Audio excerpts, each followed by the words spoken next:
There was more good news for steam fans in the state of Pennsylvania. We just glimpsed Reading 484 Northern 2102, and here we see her climbing the Poconos in 1973. This would be the final passenger train to traverse the Delaware Water Gap for 30 years. This scene closes our friendly service route on the Erie-Lackawanna. Now to August 30th, 2003, and the first Steamtown train to run all the way from Scranton to the Point of Gap. The day also brought more rain, but failed to dampen spirits among the 600 who sold out the train despite the $100 ticket price. A meal under a big white tent was accompanied by several speeches. Leaving Scranton at 9 a.m. CA Extra, CP 2317 at Scranton. Purple Line 2 operating the east direction. On the Pocono main track, between Ridge and milepost 108. Dispatchers Castellano, form DL4, one line circle, line number 2, over.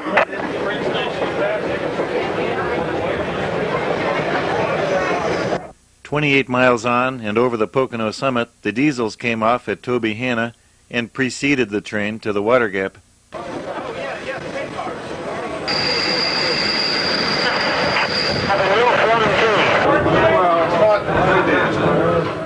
A pause at East Stroudsburg. The Dansbury Depot restaurant, named after the original name of the town, is most excellent.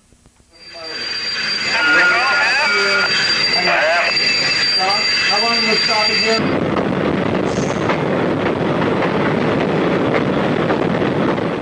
The train passes beneath Interstate 80 twice before reaching the gap. We're going to be hitting that area soon.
The Appalachian Trail crosses the mountains at this point.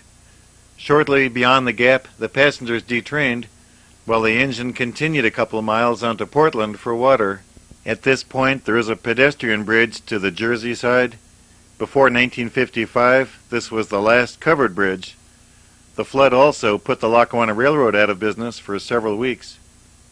Getting a train as far as the gap was some progress, though the need for viable through service from North Jersey and the New York City area is painfully obvious to any regular drivers along I-80. The date for starting Scranton to New York service has been pushed back several times, and funding shortfalls may make even the 2008 target recently suggested subject to further delay, linger, and wait. While this trip went off as scheduled, a second excursion on October 25th derailed the tender and 6 coaches at low speed at the Point of Gap. There were no injuries. An outside rail on a curve overturned. Buses were not available, and a rescue train was dispatched from Scranton, arriving 2.5 hours later. Hopefully, popular pressure and political will somehow combine to get trains over the bridge and across the engineering marvel of 1911, known as the Jersey Cutoff, to provide a viable alternative to the I-80 traffic madness.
Did everybody bring a big appetite to spring?